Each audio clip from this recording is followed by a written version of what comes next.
It is the first weekend of racing in the GT2 European Series powered by Pirelli. We're at Monza and the grid is formed ready for race 2. And the big talking point this weekend has been the real upturn in entries with the biggest grid we have had, although sadly we have lost one car coming into today's race.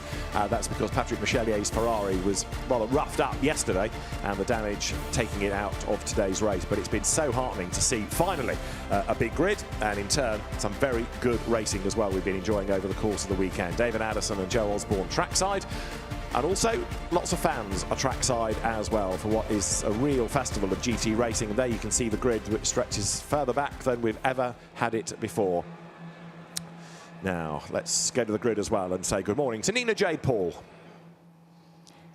I am down on the grid. The atmosphere is absolutely amazing. There is no time for interviews. Everyone is very eager to get going after race 1 yesterday. It's the final race for them today. Everyone's got something to prove. Not long now until we get going.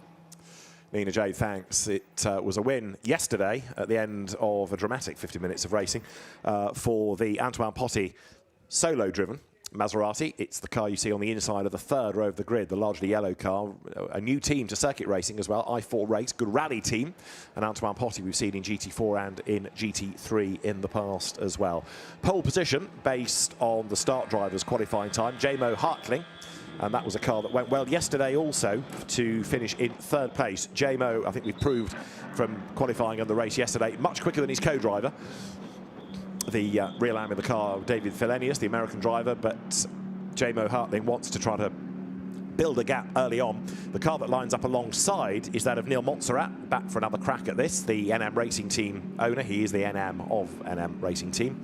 So you've got 2 Mercedes at the front and then 2 more because Adrien Ferrer, former NASCAR racer, is third on the grid there in the pit lane, number 110.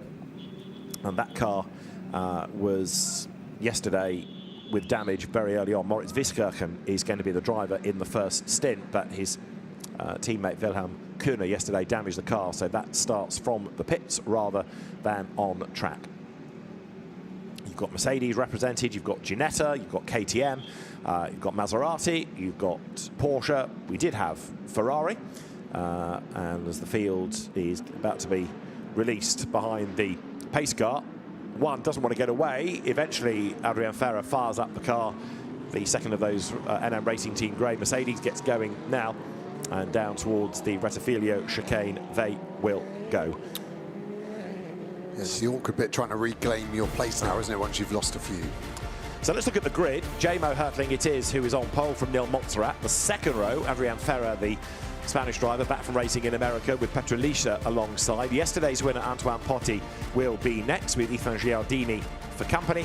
Then you've got Nicola Piri, Luca Piri's son, lining up alongside Gerhard Veyeraza with Mauro Calamia alongside Mike Simpson. Next up, Philippe Pret, Stefan Rattel is alongside him. Then you will have the David Kajaya KTM. Sarah Bovies, Porsche is ahead of the pseudonymed Jack Russell. Then it is Eugenia Pisano from Oliver Freimuth and Vincent Ayogna with Reinhard Koffler, another previous GT2 champion, on his own with Moritz Wieskirchen starting in the pit lane, and the grid rounded out by Onda Erdem. That car damaged in qualifying, so actually the team have got a new chassis and with it a 5-place grid drop. So it was Dominic Albert who put it off in Q1 on the Erdem, behind the wheel of it now and starting at the back of the grid. So 50 minutes of racing. There's a mandatory pit window, and even if you're driving on your own, you still have to, of course, pit, and you have to go through the process of getting out of the car, getting back in again. 20 to 30 minutes the window, and 140 seconds is the base time. But there are also extra penalties to serve, or compensation times to serve, based on the results of yesterday. So, for example, in the Masters class, Philippe Pret has 14 extra seconds, 10 for a win, but an extra amount of time because he's a soloist. Number 294 Mercedes on the second row of the grid, that has another 7 seconds to serve, and the 27 CMR Porsche has 5. In Pro-Am, the car on pole position has an extra 10 seconds. The one alongside it has a further 7, and the number 7 Dynamic Motorsport, Maserati has 5 seconds. Antoine Potti, yesterday's winner, gets an extra 14 seconds. Solo driver and a race winner. Number 18, which is the LP Racing entry, gets 7 seconds. 18 being Stefan Rossiner and Gerhard Tverraza. They cop 7 seconds. And Brandon Oxley and Adrian Farah get 5. So actually there's quite a lot of the field there, 9 cars, that will have to have more time served in the pit lane. Interesting this. It's going to be a fascinating race, that's for sure. 50 minutes are ahead of us. Down towards the Parabolica they come then. So Jamo Hartling effectively needs to pull out 3 seconds over Neil Montserrat alongside. The best placed car without any compensation time is 6th on the grid, Ethan Giardini's Ginetta. Yeah, more than a third of the grid with that penalty from their success yesterday, so that will play a huge part in that pit stop element of this race. The Maserati lead car will peel to the pit lane. You see Jamo Hartling with the nose of the car dropping as he hits the brakes. Neil Montserrat alongside, and again we need a tidy start from people. Yesterday's was slightly messy, and poor old Stefan Rattel got done for a jump start because he went just slightly in advance, but also we had some penalties being applied in yesterday's race for being short on the pit stop, which is the perennial problem in these races if the team aren't keeping an eye to the stopwatch. The Porsche's going through. Good to have Porsche back on the grid as well. So lots of variety in terms of the brands that we have this season. Fewer KTMs and more from Mercedes and Maserati and Porsche, with also Lamborghini and Audi on this grid as well. We did have Ferrari. Sadly, that's withdrawn with the damage of yesterday. We're ready to go racing in race 2 then of GT2 European Series, powered by Pirelli. The lights on the gantry are red. The pace quickens then. The lights will change any second to get race 2 of the weekend underway. They do so now, and it's a good getaway being made by Mara Calamia, but I rather fear that he's gone the wrong side of the white line in that gold Maserati down towards turn 1. Heading into the braking zone, it is going to be from pole position Jamo Hartling, who is the race leader, Neil Montserrat second, and that's Petrolisa in the red and white Mercedes round the outside. Third he is, but then he skips the chicane. Yeah, he decided it was too tight. I think that was fair, but I think you're right. Calamia looked like he was all 4 wheels over the white line. He had momentum, but nowhere to go, but kept it pinned anyway. That could be a penalty. Adrian Ferrer around the outside there of Petrolisa. Behind is Antoine Potti, who's got 14 seconds to serve in the pit, so he needs to crack on with this. Up the inside of Petrolisa now as they come into the Orangia chicane. Through he goes on the inside line. Nicely done. Clean at the back, KTMs running side by side. It was a clean start. There's a few KTMs early on looking to the inside. It's really only Calamia I could see that could potentially get a penalty. Headlights flashing between those KTMs trying to go round the outside at Lesmo 1. It's a long way round there. Yeah, the light flasher was Reinhard Koffler, who had dramas yesterday, barely got a qualifying lap in, so needs to get on with this as the Mercedes start to pound clear at the front of the field. There is Koffler with the German colours across the KTM, getting ahead of the similar car of David Kajaya, former Ferrari racer, as they come into the chicane here. This is the Ascari chicane, the third of the 3 around the Monza lap, and then straighten the car up and get back on the loud pedal down towards the Parabolica that loops you around to the end of lap 1. One of the Ginettas has got a mega run there onto the back straight. I think it's behind one. Here's the replay. So look to the gold Maserati on the 5th row. And there was also a KTM that crept out, then went back in again. So Calamia now gaining places. I think he keeps his left wheels just on the white line. It's going to be marginal, that, isn't it? If he's not over, he's very, very close. The KTM, as I say, further back, peeled out and then went back in again. That was Jack Russell, who had a long look and then got back into the line as dictated by the race director. So we'll await to see if the start is under investigation. We do have Hartling in the lead then at the end of lap 1 by a second, and Antoine Potti has got a problem. Yesterday's winner with a puncture by the look of it. And he's got to do the whole lap to get back as well. Cars streaming behind him, and you can see the Iron Dames car nowhere to go. Should get it stopped in time, but he's now got to follow the very slow Maserati through the chicane. That'll be a lot of time lost for the pink and white Porsche. But a disaster for yesterday's winner, already with 14 extra seconds to serve in the pit lane, and now with a punctured tyre. Onder Erdem is in at the end of lap 1 as well in the KTM from the back of the grid. Moritz Wiskirchen has joined in, but very nearly a lap down. He didn't join in at the end of the queue. They still had something to sort out on that car. So he's coming out of the second Lesmo, as into the first comes the battle pack for the race lead. So clearly not good news for Moritz Wiskirchen, who we know is a quick driver normally. Yeah, so it's a bookend at the moment, isn't it, for the green and black Mercedes SR Motorsport. The 111 car leading comfortably at the moment, 1.2 seconds ahead already from Nil Montserrat in another Mercedes from Ferrer, from Petrolisa, all three classes represented in the top 4. And there goes Lisa ahead of Calamia, who's gained a place, of course, with Antoine Potti's travails. Antoine Potti's going to drop off the lead lap here, isn't he, because of limping in and then having to get that tyre sorted, even allowing for the fact that he may have done some damage as he brings it back. That's Reinhard Koffler going through with Philippe Pret behind him. Koffler's making good progress. Super aggressive, isn't he, with the placement of the car. Got past Pret nicely, kicking up the gravel in Pret's face just to say thank you for that. The Maseratis grouping together here, and you can see it starts with Calamia, then Teresa, then Pirelli, then the two Ginettas together. Simpson behind Ghilardini at the moment. Both cars run by the CMR team. That's right. Ethan Ghilardini we saw go well in GT4 European Series last year. So the leader, J-Mo Hertling, goes across the line, 1.9 seconds clear of Nil Montserrat, building the gap. SR Motorsport had a win yesterday in GT4, and that the splitter off the Porsche there that's lying on the ground. Sarah Bovey it was, wasn't it, starting in the Iron Dames car, and she had to take evasive action behind Antoine Potti. I think that's done some damage to the front of the 911. Yellow flag suggesting that Antoine Potti may well have stopped as the cars then work lap 3 here at Monza. Yeah, can't see Potti on our live tracker anywhere, so no yellow flags here. So unless we missed him somewhere around Curva Grande, he has gone. But yeah, good spot on the splitter from the Iron Dames car. It's just a sort of a rubber valance that runs underneath the splitter to help add front grip. And almost a disposable part on those Porsche Carrera Cup cars. So will be some performance loss, but not a disaster. But right now, it's looking good for Mercedes still. J-Mo Hertling up front. Behind Hertling is Montserrat, then Adrian Ferrer, then Petrolisa. So Mercedes, AMG, 1, 2, 3, 4. The best Maserati now, Mauro Calamia, in 5th place. And then another Maserati in 6th, Nicola Piri from the Ginetta of Ethan Ghilardini, and then Mike Simpson 8th. So we've got them all sort of in brands, haven't we? Mercedes 4, Maserati 2, and then a pair of Ginettas. And then, sorry, if we missed why Twazer's in the pit lane, he was together with the other two Maseratis this time a lap ago. I have missed why he's in the pit lane, but I wonder whether there was anything to do with him and Antoine Potti's puncture. Maybe contact between the two. We'll see if we've got a replay of it. But Gerhard Ferrari, quite right, in the pit lane.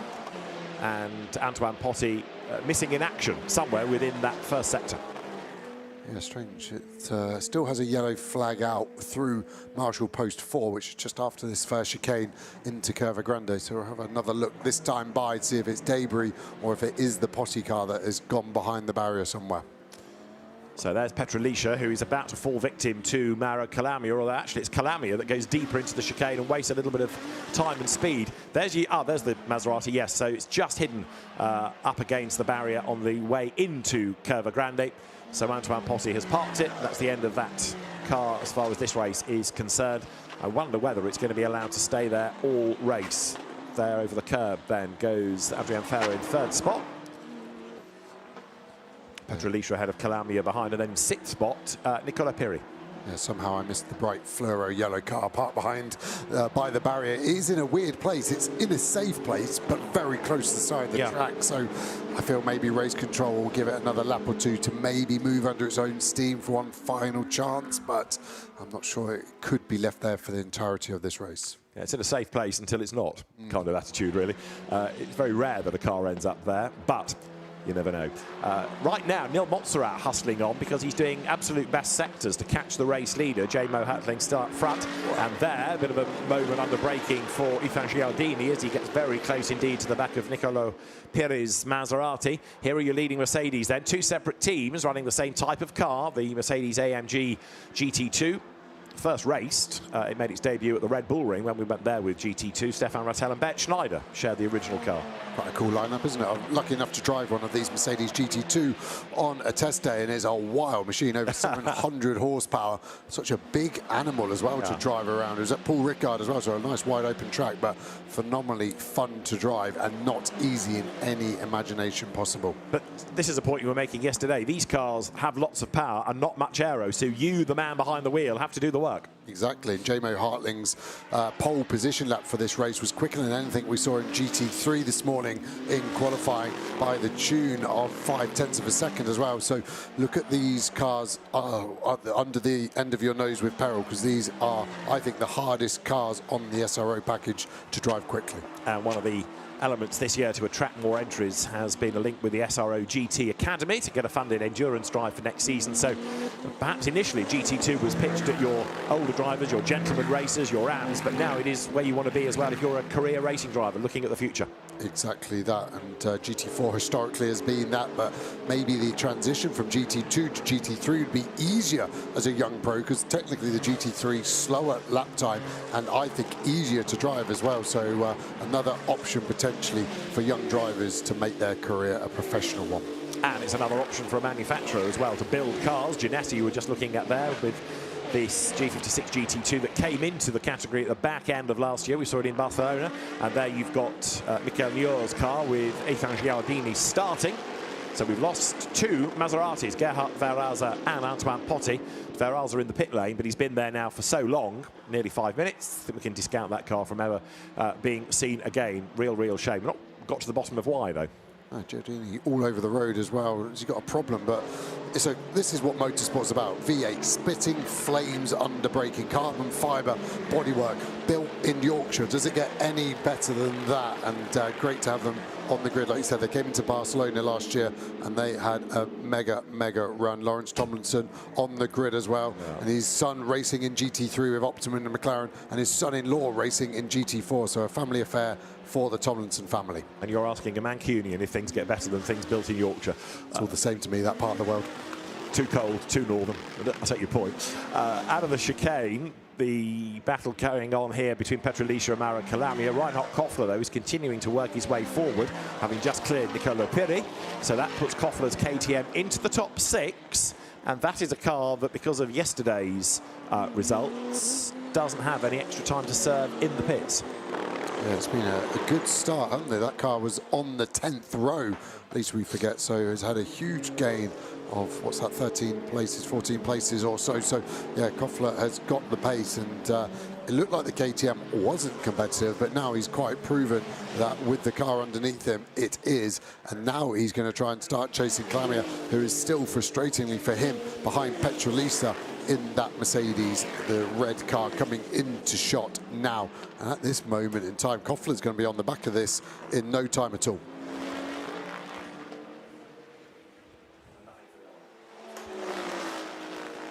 So race leaders coming down towards Parabolica.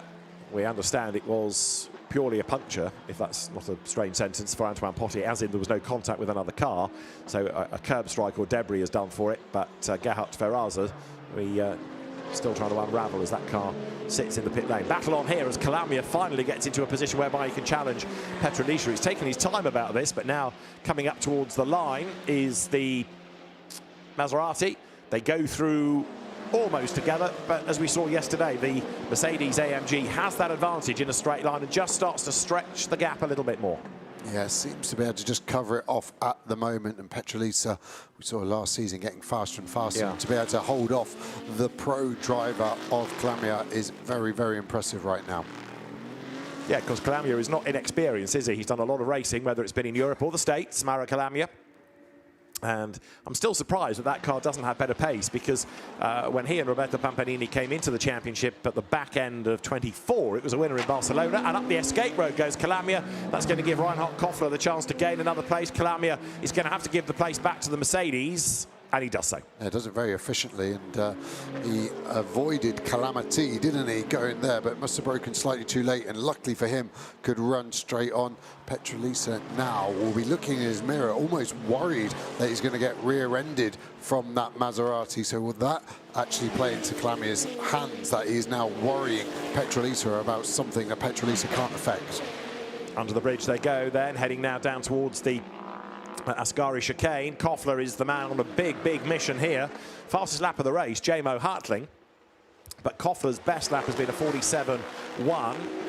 not on the Mercedes pace, but certainly he is carving his way through the field. And bear in mind that he's got far less time to serve in the pits. The car's going to come good, potentially. However, Marius Eigner, second driver, won't be matching the Koffler pace. No, that is true, but Koffler is not worried about that right now, is he? He's looking to see where he can pick him off. The Maserati lacks straight line pace to Mercedes. Generally, the KTM lacks straight line pace to everything. So they're now really stacked up in order of top line speed. And you can see that stringing out, the slipstream effect helping to negate some of that. And actually, Koffler able to stay underneath the rear wing of Calamia. Can he go all the way around the outside here at turn 1? He's going to think about it, but he can't. But Calamia, again, he's on the verge of a moment, isn't he? Because that's the second time he's gone deep there. We've seen the moment he had up at the Rogier chicane. So Reinhard Koffler now is applying pressure, and that means that Calamia has to change the way he's driving. He's no longer attacking Petrolicia.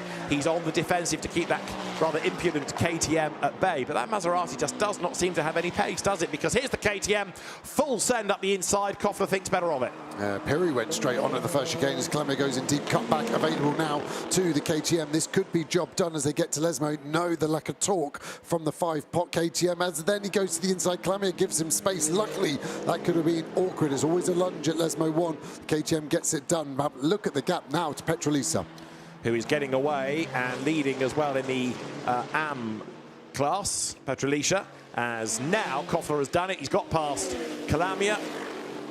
Mauro Calamia trying to fight back on the run down to Ascari, but he's not going to be able to do it. So Koffler goes through. That puts him up into 5th place, and 4th beckons, certainly before the end of the stint here. Now the KTM's managed to get a few corners. It should be safe. And actually, Pirelli, that's all over the back of Calamia, and it's brought the Ginetta of Giardini through too. Just worry about the engine temp of that Ginetta. He's always looking for the clean air rather than the slipstream, and that's been the case since lap 1. As now Nicola Piri tries to have a go at Mauro Calamia. The Dynamique Maserati, I'm still not convinced, is 100%, because it does not seem to have the pace of the other Maseratis. You know, yesterday it didn't have the pace of the Potti car that won. It doesn't have the pace really to clear off and pull away from Nicola Piri, who, if anything, is getting closer and closer and closer. Hopefully for them, it's just tyre pressures. We're 8 laps into this now, so this is normally the period where finally the tyre pressures stop coming up. And are we going to start to see that car hopefully plateau? But he's got nothing under braking either, has he? That's 4th, 5th time we've seen him go too fast into a corner, not get to the apex, and he hurts his exit. And again, look at Petrolica. He's checked out. Now he's got some space. He's able to hit his marks and run a lot quicker in 4th place. So through the Curva Grande they go, up now towards the chicane. Is that another yellow light flashing? There's a yellow flag being waved, so has somebody gone up the escape road? We'll try to see in a moment. It's the 10 car has stopped on the exit to our right. You're right, it had made a pit stop, it's gone back out, and Honda Erdem has stopped in the KTM, which is having a very torrid time this weekend. Let's see why. Clips the curb, power, spin, and then a stall. Door open, mid-spin. Doesn't have a door though, does it? The whole clam normally opens. Yeah, I think it's a window pops out. Yeah, there it is. One every day. Yes. What is that? Nothing but heavy duty, I'm afraid. The Milwaukee Tools car is going no further at the moment, at any rate, as now Lapri is about to start for the SMR cars. It has started. That's Maurice Viskirchen, late from the pits, and he's got a lap down on the J-Mo Hartling lead car. Yeah, good photo op for the team, but unfortunately not in the correct order of being 1st and 2nd on track. Luckily for J-Mo, that gives him the chance just to keep going and Hartling away from Ferrier and Montserrat, who are behind him. Yeah, Neil Montserrat 2nd, Adrien Ferrer 3rd, but leading the Silver Cup from Ethan Gialdini, just those 2 silvers. The other young guns are in Pro-Am entries. Big wave of cars coming up to the line here. So you've got Ferrer in 3rd, that's Petrolicia 4th.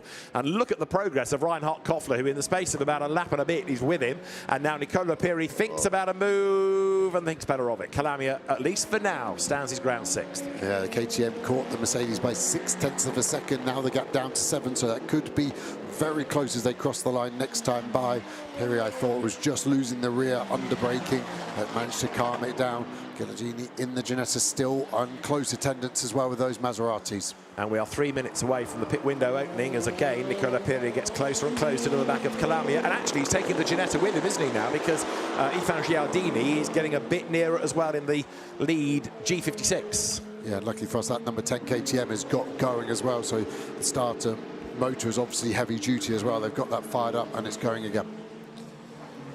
get the feeling, though, that that sort of Rasputin-like KTM's travails are not done yet. Everything that's happened to it, a crash, a chassis change, so it's effectively a new car. Everything that's happened to the team, just they bounce back. Koffler through, easily past Petrolicia, who realises that it's not his battle to fight, because in Pro-Am is Koffler and in Am is Licia, so he keeps his class lead. Smart From Petrolicia there, wasn't it? Because he was defending against Calamia, who he obviously decided wasn't quick enough to let through. But that car, the KTM of Koffler, was only going to get past, so smart driving from the red Mercedes to let him go and not lose too much time. And again, the Ginetta diving out of the draft, some cool air. There it is, coming now through Parabolica. Ethan Giardini from the GT4 scene. He drove in that in Europe and in the French Championship last year. Over the timing line again goes Reinhard Koffler, who is now up into 4th place.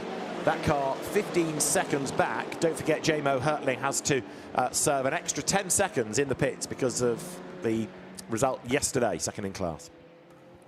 Perry looks like he's ready to pounce, doesn't he? He's just waiting for a mistake from Calamia. Same car, different team, so could be different setups. Look how big those rear wings are. They can be in 5 or 6 different positions, so could have less drag potentially, but less grip at high-speed corners. So could be a difference there, but Calamia seems to have just calmed it down. Braking seems to have come back towards him, and we haven't seen him go in particularly deep to any of these corners like we were a few laps back. One of the beauties, of course, of GT2 is not only the fact that you have these compensation times for the top 3, but also in a Pro-Am car, inevitably, there'll be drivers of different pace. There are some soloists, and you're looking at one of them, Philippe Pret, in the all-red Maserati. Double champion in the Am category, and Philippe 9th currently in the race. But J-Mo Hertling will give way to David Thelenius. They were the winners of Pro-Am yesterday, but David Thelenius' times were not as quick as J-Mo Hertling.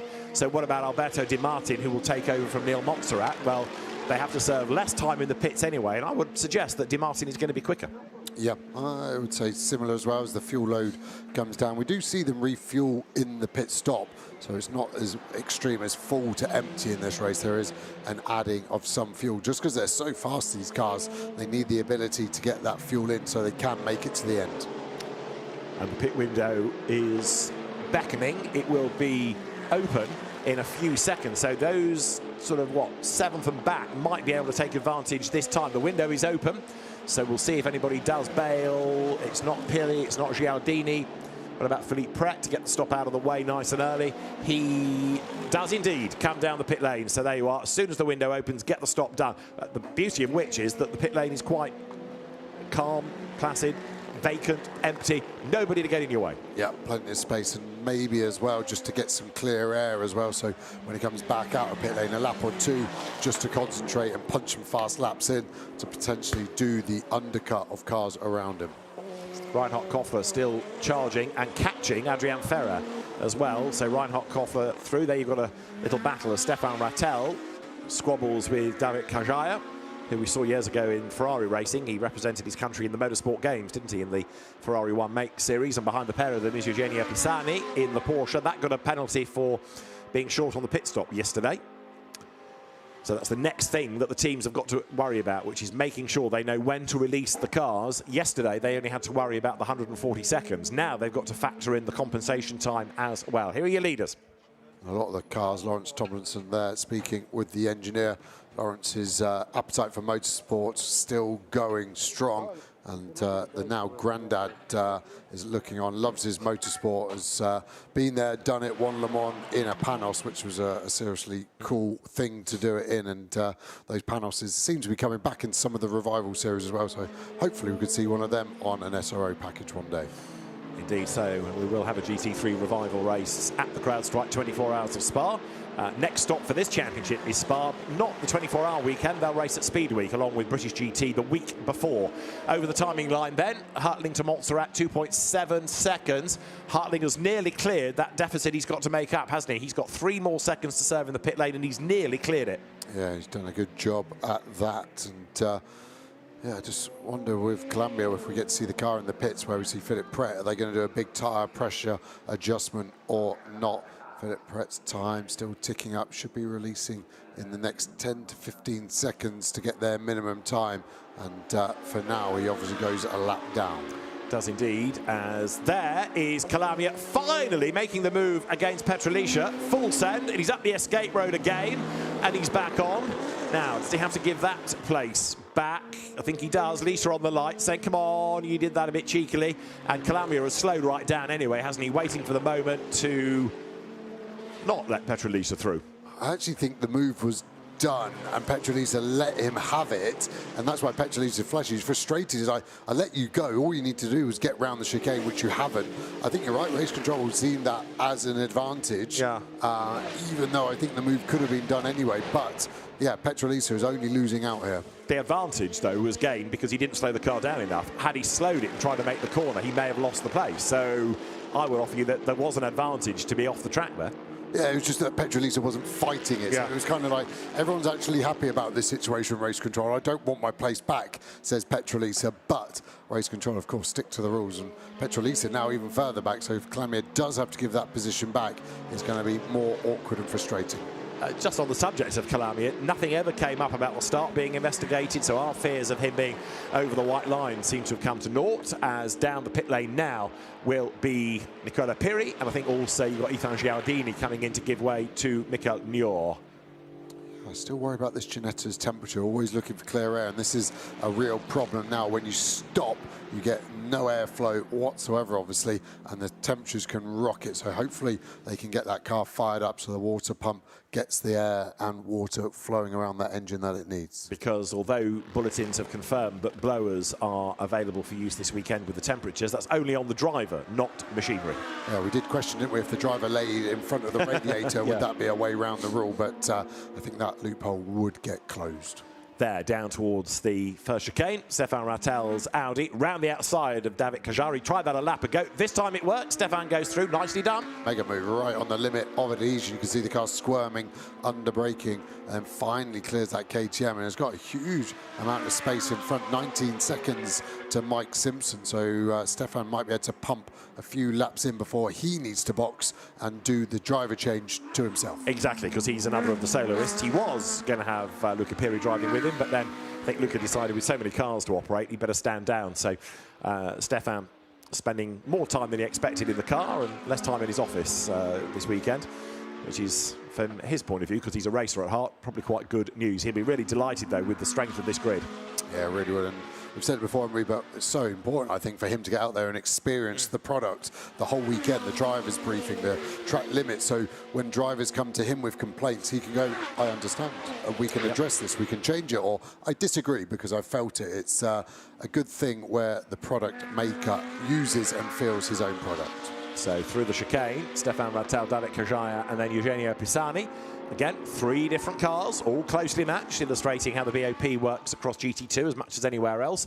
The pit window is still open. It's got another 4 minutes and change on the clock, but the team's now starting to cycle their way through. Petrolica has now been in as well to give way to Andre Rocoche. That's Stefan Rattel out of the Parabolica. Rattel heading possibly for the pit lane because he's got to serve, of course, the mandatory driver change, as we've been saying. You've got one of the Mercedes in, Moritz Wiskirchen in a bit early, maybe, to give way to Wilhelm Kuhner. I just wonder whether it's a repeat of the problem that made them late to the circuit. Yeah, potentially. The Ginetta is out okay, so that was the car I was worried about with engine temp. Seems to be okay. It's going to want to try and stay in front of the Lamborghini coming into turn 1. Cuts across the inside, and I think you would say from the body language of the car, car 3 there had not seen that Lamborghini. It was a last-minute adjustment from the Jour there. Luckily, no contact, and the Lamborghini has lost a bit of time, but should be no penalty, no foul committed there. Yeah, Michael Nior in the Ginetta, Vincent Ayagna yet to pit in the very Belgian-liveried Lamborghini. So Michael Nior, who was quick yesterday, in fact, the Ginetta was good in his hands in the first stint, but then they had a problem and lost time later in the race, ended up in 11th spot, but that could be a car to watch because it was the best place of those without any extra compensation time. We saw the Lamborghini being very strong, didn't we, last year at times, winning races and nearly going all the way in championship as well. So yeah, we know that car can be fast in the right hands with the right setup on.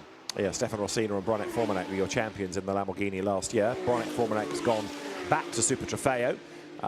and Stefan Rossina finding a berth with Gerhard Ferralza, but you won't see him in the race because that car retired at the end of lap 2. There, down towards the chicane, 85 Porsche. Sarah Bovey started in that car, and still behind the wheel, 13th, having a go Oliver Freimut, who got a penalty yesterday for pitting outside the window. And getting stuck behind Freimut, and the Lamborghini slightly more power, but Bovey unable to stay with Bassani in the other Porsche, it would seem as well. So they seem to be learning the car on the fly as well on the race weekends for the Iron Dames. Yeah, Iron Dames programme scaled back a little bit, and there, what a move. Sarah Bovey overtakes into the pit lane. Oliver Freimut backed out of it early, and Sarah Bovey, great reactions, jinks around the outside, gains the place, and gets it slowed down just for the pit lane speed limit. That could have been nasty, but that was, as it turned out, quite a move. Yeah, it could be important as well in the race in pit lane. Now the driver change goes on. Have another look. Yeah, Oliver Freimut gets on the brakes too early. Bovey knows her brake point, gets around and gets back before the bollard and gets it stopped to the 50 Ks by the looks of it as well. So potentially move of the race off the racetrack into pit lane. Pit lane. That was a brilliant bit of driving by Sarah Bovey, and as Joe says, it could have been crucial because it's gained them a place, gained them track position coming to the pit lane. Lara van den Hengel will take over. Oliver Freimut is a soloist. Yeah, you can see them both there in pit lane, so it's going to be a great shot as they leave, and who is going to get the one. But Sarah Bovey looked pretty cool as she got out, but that would have raised the heart rate for sure. Yeah, raised the heart rate for the team as well, thinking, oh no, this might be an expensive moment, but yeah, all perfectly under control. A good one for the drivers. The teams are normally ready for the stops. They don't watch you on the in-lap, so you can get away with a lot more what the TV shows anyway. Right, OK. The race leader is in, so J-Mo Hertling will give way to David Thelenius. The SR Motorsport team arrived with the fuel churns. Top it up, get the driver in. You've got, for them, 150 seconds for the pit stop. So this car, this Ginetta now, Michael Nuhr, may well find itself buying back a whole chunk of time here, and it could well be in one of the box seats, could be the race leader indeed, the other side of the stops. Yeah, really good. We'll see the Mercedes get released soon, but I think the Ginetta's already passed, even if the Mercedes leaves now, and the driver change going on the other car.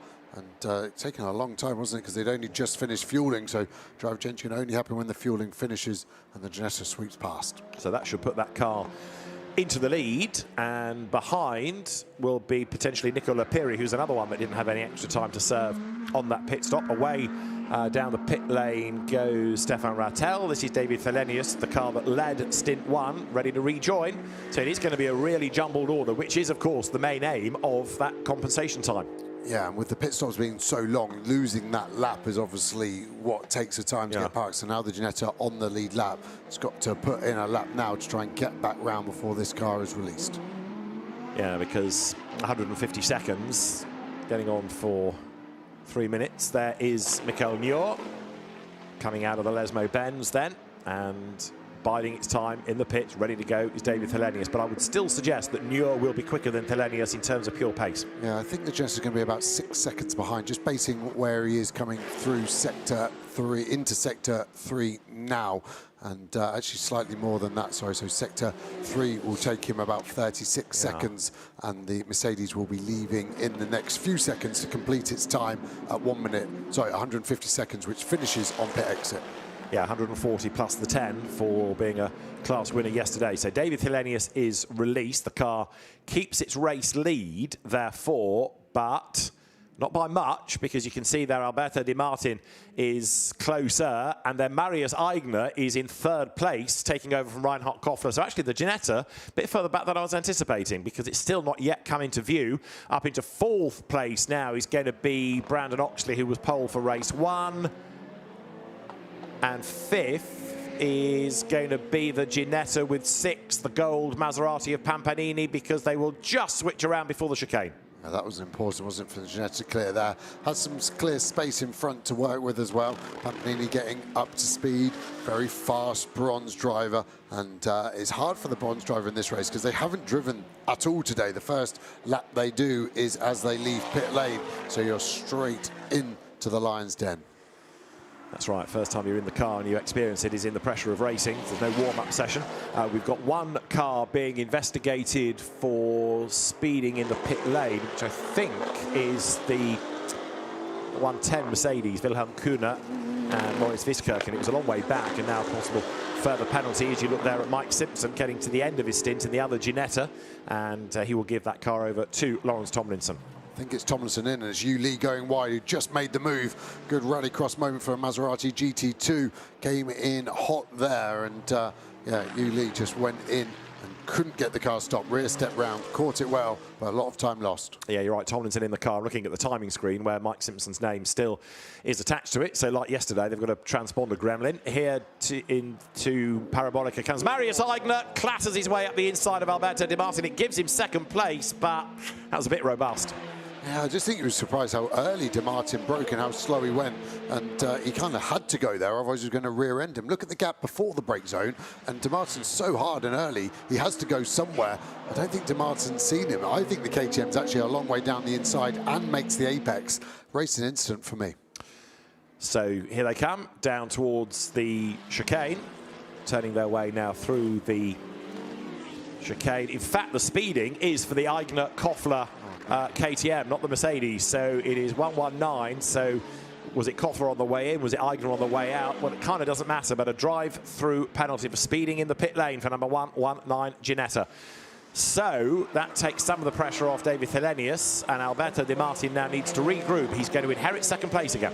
Yeah, it's a shame. Long drive through here as well, nearly 500 metres, and the little window open on the KTM. I've never seen it before, and now I've seen it twice in the space of 30 minutes. So I wonder if the team will have to address that. You can't work on the car in the drive-through penalty, so they can't do two for the price of one. Philip Pret very slow there. I don't know if that's a problem or just a missed upshift, but he was all over the back of this Mercedes of now Rockash driving it, and Philip Pret still not in shot. He now comes in, but that was a huge amount of time lost on throttle out the first chicane. Yeah, and of course they're battling in the Masters class. Ammers was. So Lawrence Tomlinson ahead of Thomas Yu Lee. Another car that's got a transponder gremlin. These two squabbling amongst themselves now for 7th and 8th places. And Thomas Yu Lee, who was quick yesterday, pulls up alongside the Ginetta. The Maserati ought to be able to clear. Yes, it does. The G56 by the time you get down towards the Variante Ascari. Lawrence Tomlinson gives Thomas Yu Lee racing room and then slots back in behind. Nice clean move, wasn't it? And the Maserati powers around Lawrence. Now can check his mirrors of that Ginetta to see he's got a big gap, and he just can get into the rhythm, hopefully, of this stint. Then you can see that battle with Rockash and with Philip Pret, who seems to have zero issues now. So it was just a minor blip on that previous run through turn 1-2. Yeah, he's caught back up as you see Marius Eigner now serving the drive-through penalty. So the number 119 KTM will fall back and back and back. It goes behind Pampanini, who's up to 5th. Nicola Pirri will be 6th. Tomlinson goes through now to be 7th. Marius Eigner is going to be 8th, maybe, as Philippe Pret dives out to get past Petrolisa. Yes, Eigner is going to be 8th, and Pret for 9th. Then as they come down towards the braking zone, he goes through. Somewhere, though, Philippe Pret's lost a lap. I'm not sure he ever got to the bottom of why, because although he's just got ahead of Petrolisa, they're not battling for the class lead. They're shown as being on different laps. I've missed that, and I didn't see anything, obviously, in pit lane, but it can only be there that they lost a lap with the problem of their pit stop. But their pit stop time is correct as well. It's not 1 minute and 52 long. And to be honest, I've never seen it in modern motorsport where the transponders missed something. Yeah, Philippe Pret's last lap, 3:38. Now, okay, that might be because of the pit stop. Or no, because he pitted early in the window, didn't he? Yes, he did. You're right, he was the first one in. So he's either had a drama and rejoined, or somehow he's missed the beam. You know, if he took a really tight line out of the Parabolica. Because we watched him nearly for the whole of the last lap. That's right. And he was slightly near Rockosh, had the problem out of turn 1 and finished the lap in the same place. So I think your explanation's better than my one of that. He just teleported somewhere for 2 minutes. But yeah, an odd one, and one that race control will have to just manually add a lap. Yeah, I think. Yeah, I think you're right. I think they can probably find a lap in the system, but maybe the transponder had a glitch or the beam didn't pick him up. but I can't think that he has lost a lap. Anyway, David Hellenius is your race leader currently by 4 seconds as you look at Michael Nuhr. Now, Nuhr's lap time, a 48. Actually, he is quicker than both De Martin and Hellenius, but it's Brandon Oxley in 3rd place who is the real threat now, 8 seconds behind the race leader and lapping a second a lap faster than this, the race leading car. And Philippe Pret has now been given his lap back, which means that when he did pass Rokosh, he put himself into the lead of the class. Normality has been restored. That's good, isn't it? The glitch in the matrix has been closed. Yes. We'll see how much further up the order he can get. But we've got not only Marius Eigner having done the drive-through for speeding, he's also under investigation for too short a pit stop, and so also is the race leading car. Now, David Hellenius' time was 2 minutes 32, and it should have been 150 seconds. So the race leader on the road under investigation. So potentially he's going to help this car. Brandon Oxley, pole man for race 1, closing on the 2 from the Pro-Am class ahead of him. So 7.9 seconds too fast in the pits, or 2.1 seconds too slow over the normal time. I think that's what's happened. They haven't updated their pit lane timer to add the 10 seconds on, and they've simply just done the normal pit stop, and that is going to be a brutal lesson in compensation time in the GT2 world. Now, is that because they didn't understand the regulations, they didn't know about it, or there's a mistake in the timer? Either way, to be so far under is a major problem. And the other one, Marius Eigner, I can't tell you what the pit time was because it's already been superseded by the drive-through of just over half a minute. NM Racing Team here could be on for a 1-2, therefore. We need to see in which order. Yeah, and Oxley last time around was nearly 2 seconds faster, 1.8 seconds quicker. So this car could be on the back of the sister car before we know it. De Martin, we saw struggling into Parabolica, has got better since then, of course. Now he's going, but Oxley to me looks like he's going to get past him with relative ease as the Ginetta of Tomlinson there battling hard. KTM goes really straight over, and Philippe Pret now trying to get past the Ginetta of Lawrence Tomlinson, who runs him up to the outside. Pret cuts back to the inside for Curva Grande. Might get the job done, otherwise he's on the outside for the second chicane.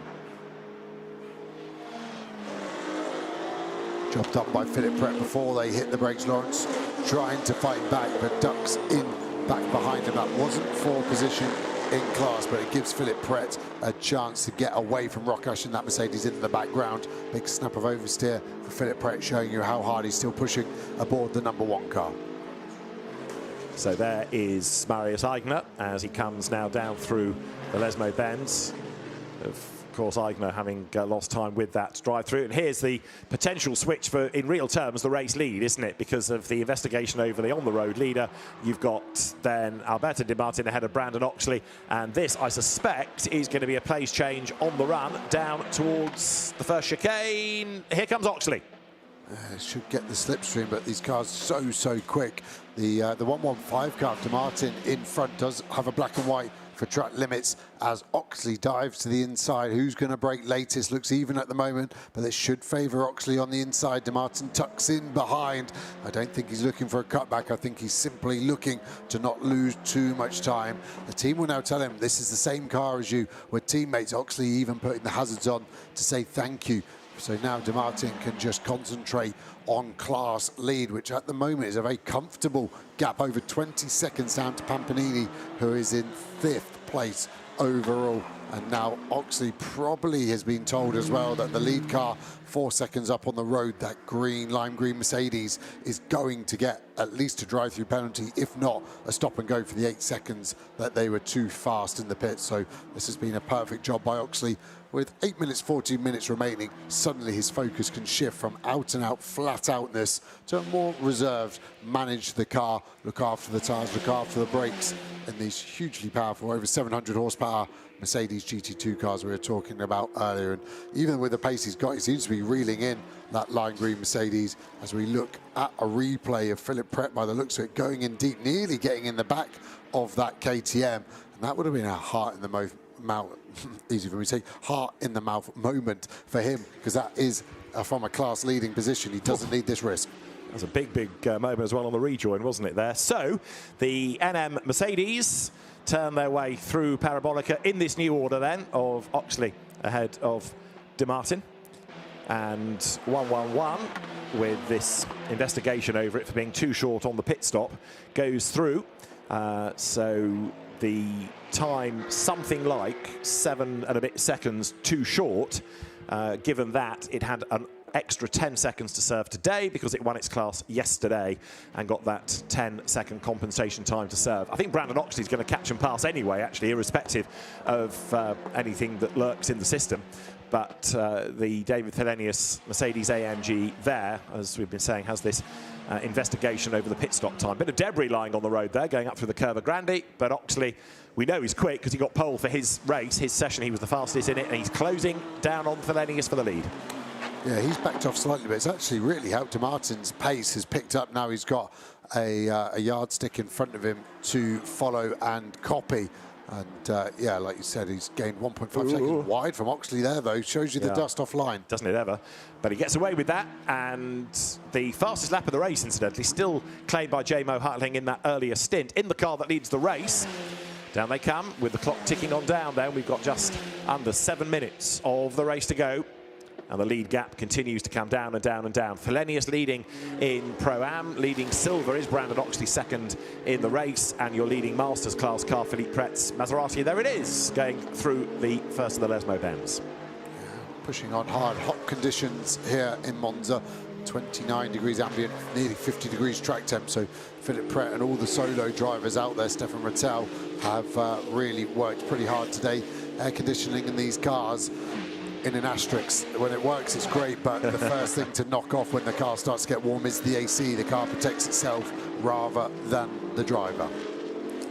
So Philippe Pret goes through. He's been one of the standouts, hasn't he, in recent seasons in GT2. But of course, with this much bigger grid and a different type of driver, some of the young guns coming into it this year, it's going to be a rather different feel all round. Marius Eigner here, making his move to try to put a lap on Wilhelm Kuhne, whose car was damaged in yesterday's race. He will go through on the inside, but of course he's got to try to make up ground, has Eigner, after the delay early on with that drive-through penalty. That is André Rocoche dropping away now in Masters. Yeah, car looking a little loose on the way in, keeping it very tight through the Parabolica as well, which is a shorter distance, but works the tyre harder because you're keeping the radius of that corner tighter, so the energy goes there. KTM door sort of self-closing, isn't it, with the aerodynamics pushing it down. So as it slows down, it pops up, and as you accelerate, it closes itself back down. Now, Brandon Oxley is also short on the pit stop, and he, in number 116, has had 12 seconds added to his time. So that car was not one that was instantly being told about being under investigation. 13 seconds are being added now to 119, the Eigner-Koffler KTM. Nothing yet about number 111 that was being investigated, the car that leads the race. Strange, isn't it? Some quite big mistakes from the teams here, and especially for NM Racing. They've been in the championship a few years, so yeah, slightly surprised by that one. But it looks like the move on the road is done before this lap is finished. So Oxley now will probably want the hurry up and just to try and build that gap as much as he can to make sure he doesn't lose too many positions when that penalty is added. Right, I'm even more confused about the Thelenius car, because now it's had the line about being short on the pit stop removed from the timing screen, but we definitely saw it. Very, very strange there, to say the least. Obviously, race control have all the data, and sometimes if there's maybe a query over something, they would rather deal with it post-race with more data and information. So Treble One loses the lead on the road, but now Brandon Oxley, then, having inherited the lead, has got to make up 12 seconds by way of a gap. Let's see what he can do. He's 6/10ths ahead, and he's got only 3.5 minutes in which to do it. That's another penalised car, Marius Eigner, coming into the chicane. He's just got up past the car in the hands of Nicola Pirri. That's for 6th place. So the Maserati drops back. And Eigner, in fairness, who's not done a lot of racing, has been quick this weekend. If he hadn't had his drive-through, he'll be in the lead of the race right now. That's how good their stints have been. The Maserati fighting back, though. Looks like KTM has just got enough to be able to break late. Can he get it stopped right on the limit? Keeping it on the track well. Maserati will get a run now into Lesmo 1. So there coming through is Philippe Pret, powering his way out the other side of the Lesmo bend. So number 111 Mercedes will take back the race lead unless Brandon Oxley can build this monster gap in a very short space of time. So 12 seconds added, and Aigner gets 13 seconds for being short on the pit stop. So there is Aigner. Pretty big numbers of penalties, isn't it? We're used to more like 1 or 2 seconds, but getting into the teens is relatively impressive and makes a big, big difference to the end of your race position, quite obviously. And at the moment, you'd say Oxley's going to definitely lose a podium position with that penalty. Yeah, and the NM Racing team that runs that car has been in GT2 for, you know, a season and a bit. So you'd think they knew which way up were the regulations and shouldn't be doing that. But perhaps it's a new engineer that's in charge of the clock and just got it slightly wrong. So you're looking at a lead gap of 2.3 seconds. I mean, certainly Oxley is storming away. What's important to him, though, is the gap to Mikel Nior to win his class for class points. And he's 10.5 seconds ahead of the Ginetta as Philippe Pret gets up the inside there of the Thomas Yu Lee Nicola Piri car. It's Thomas Yu Lee at the wheel, even though it's on our timing screen still displayed as Nicola Piri. Yeah, Pret's been punchy, isn't he, considering these are always against non-class opposition. He doesn't seem to mind a fight, and he'll fight with anyone that's around him. And we know he had a pretty tough start to the weekend, writing off his original chassis in testing, hence why he isn't in his usual liveried car. KTM going in deep again. You can hear the noise of it bouncing over the top of the curb. And they've really caught Pampanini as well, haven't they, in the 5th place Maserati. So there going by is Thomas Yu Lee, dropping down the order a little bit. And Brandon Oxley continues to press on.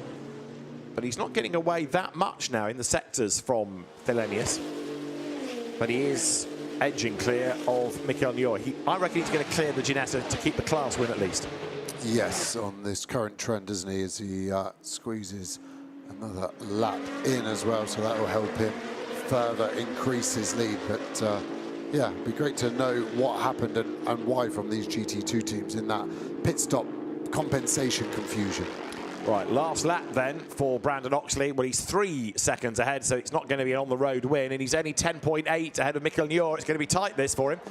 So on the road, Oxley from Thelenius from Di Martin. That's the order. And then Mikel Nior 4th, Roberto Pampanini in 5th place, and 6th is Marius Aigner. Thomas Yu Lee comes next from Pret, from Tomlinson, and then Rokosh in 10th place. And Stefan Rattel here is in 12th. And now Philippe Pret getting involved in a big battle with both Pampanini and also Marius Aigner, who gets up the inside in the KTM. Pret to the outside line. Couldn't quite do it into the chicane. Slots back in. Good racing.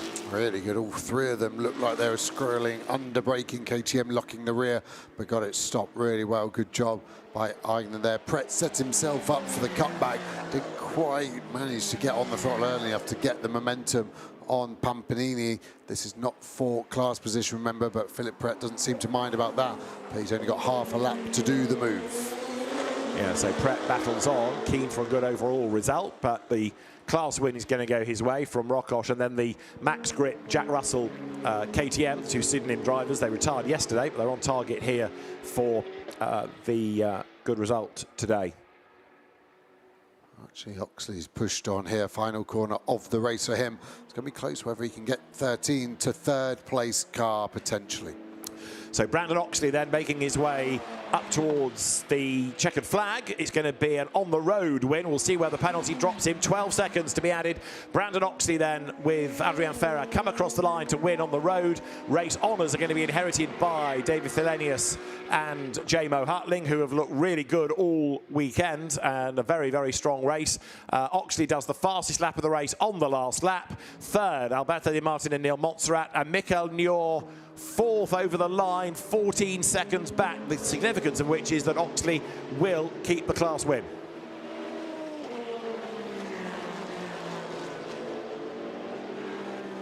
Fifth on the road, Roberto Pampanini at the start of the lap, Marius Eigner at the end of it, but there's a penalty to apply there as well.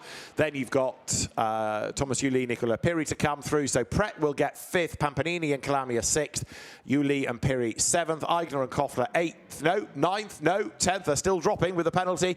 Tomlinson and Simpson are going to be 8th, Rokosh and Lisa will be 9th, Grip and Russell for 10th, and Stefan Rattel for 11th place.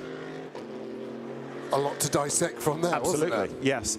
And we lost Potty so early. Where would have he been? It was easy to forget that, but that early puncture ruled them out. And also Travasa and Rossina, I think, would have been in the mix as well, even though they had a bit more compensation time than 1 or 2. I think GT2 has been a big hit this weekend, some intriguing racing, and next stop, Spa.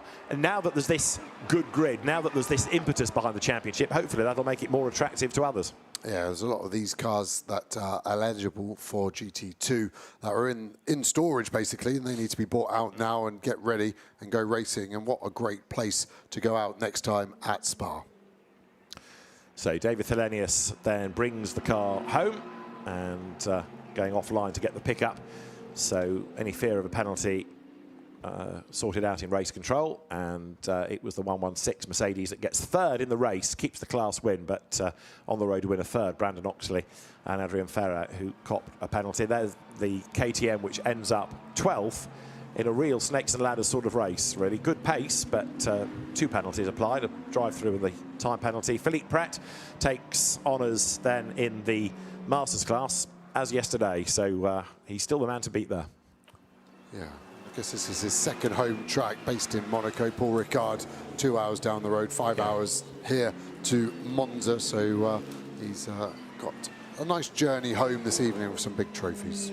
Most of his early racing in Asia, he was very successful in Ferrari Challenge, Asia Pacific for Philippe Pret for a number of years. So it is Mercedes AMG 1, 2, 3, Ginetta 4th, then Maserati 5, 6, 7, Ginetta 8, Mercedes AMG 9th, and the best KTM in 10th place. Yeah, with Audi represented by Stefan Rattel in 11th. So good mix of brands. Oliver Framer in the first Lambo in 13th. So good to see all those cars in the mix. There are more Audis out there because, of course, in the early days we saw Audis taking titles. The likes of Bert Longchamp, and also we had for a time Mark Patterson, Anders Fjordbach's Audi successful. We had the Brabham, didn't we, on occasions in the early days of GT2. Brandon Oxley trudges away. A class win is a little consolation when he's lost a race win. Yeah, the team hiding from him because they're scared of him. So David Thelenius and J-Mo Hurtling then take the win from Alberto De Martin and Neil Montserrat. Brandon Oxley 3rd with the penalty applied, and Adrien Ferrer, his co-driver, Mikel Nior and Ethan Gialdini 4th, 2nd within silver.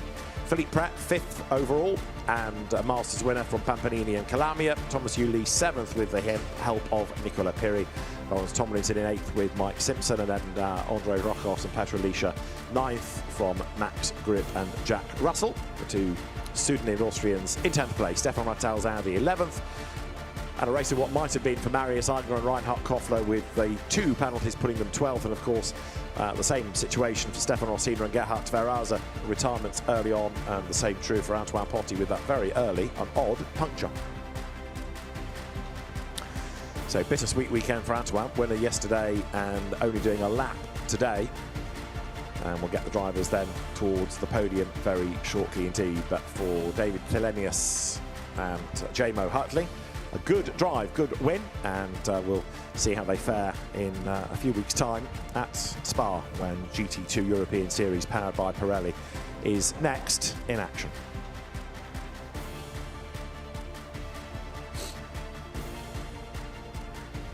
So the last of the cars making their way, as you can see, into the paddock, if they're not needed for the technical checks for the top 3 in each of the classes. There is the winning car. So in fairness to David Thelenius, his pace was decent at the end of that race, able to fend off Alberto De Martin by the better part of 4 seconds. So establishing himself very effectively in that. Perhaps it's another example of how a driver gets faster the more track time they get over the course of the weekend. The confidence in car and circuit grows. J-Mo Hurtling walks over to say well done, and they can start to celebrate very shortly once David clambers out of the car.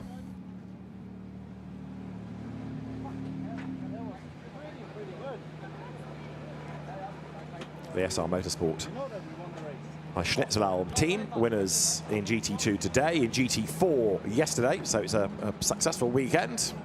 David embraces J-Mo, who was good in German GT4 racing last season. You get the feeling this was quite a late decision by everyone to get involved, given that the patches are still not yet stuck on the overalls. They're sort of velcroed on rather than stitched on. So David Thelenius out of the car, and Alberto Di Martin and Nil Montserrat taking second place.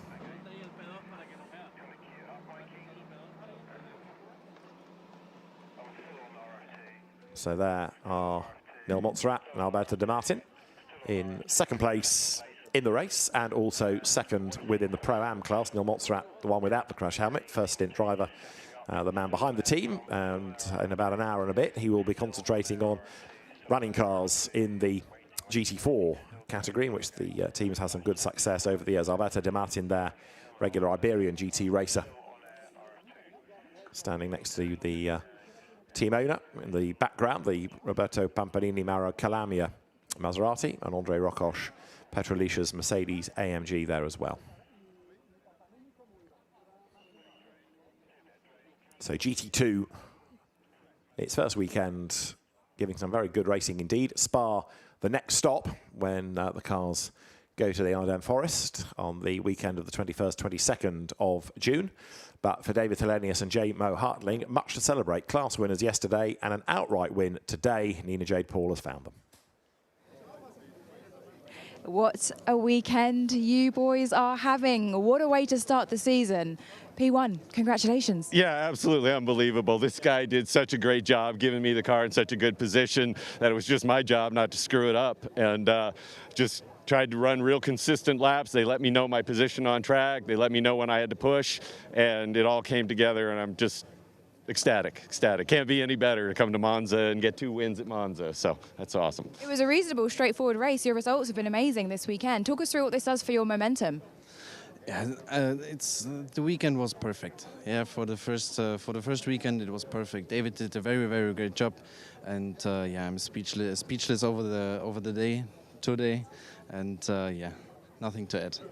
Congratulations. Enjoy this, boys. Thank you. Thank you. So David Thelenius, race winner with the help of J-Mo Hartling, and they put themselves not only as good bets for the title now, but they're also, of course, going to give themselves compensation time once again, going into the first race at Spa in, where are we heading, 3 weeks' time. For the Schnitzelalm SRO Motorsport team, a really impressive weekend, and the Mercedes AMG certainly well suited to Monza. Let's see whether it's the car to beat when we get to Spa-Francorchamps in a few weeks' time. So the cars you can see all in the technical area, and the race officials have those that they require.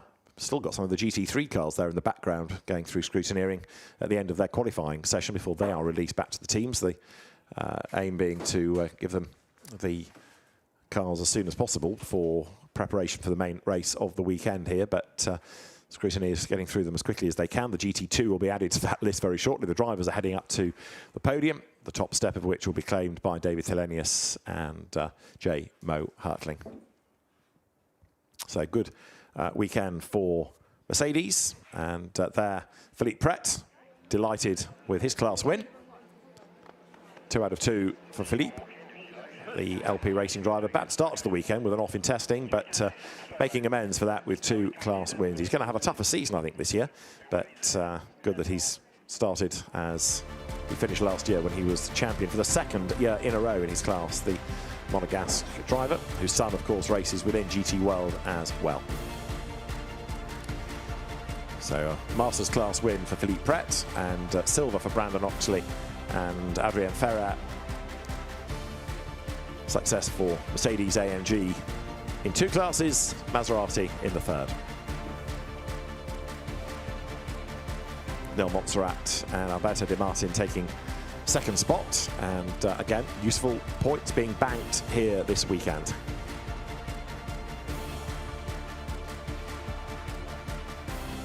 the NM Racing team, the Spanish-based squad. Neil Montserrat, having returned to racing, really, he stopped driving for a time to set up the team, but has been tempted back, ready to join with Alberto De Martin last year and carrying on the partnership this season as well, which is good to see. Let's look back at GT2 Race 2. It began with J-Mo Hartling from pole position taking the lead on that long run down towards the first chicane, skipping over the curb, and Pirelli having to take evasive action as the cars wriggle their way through for the first time.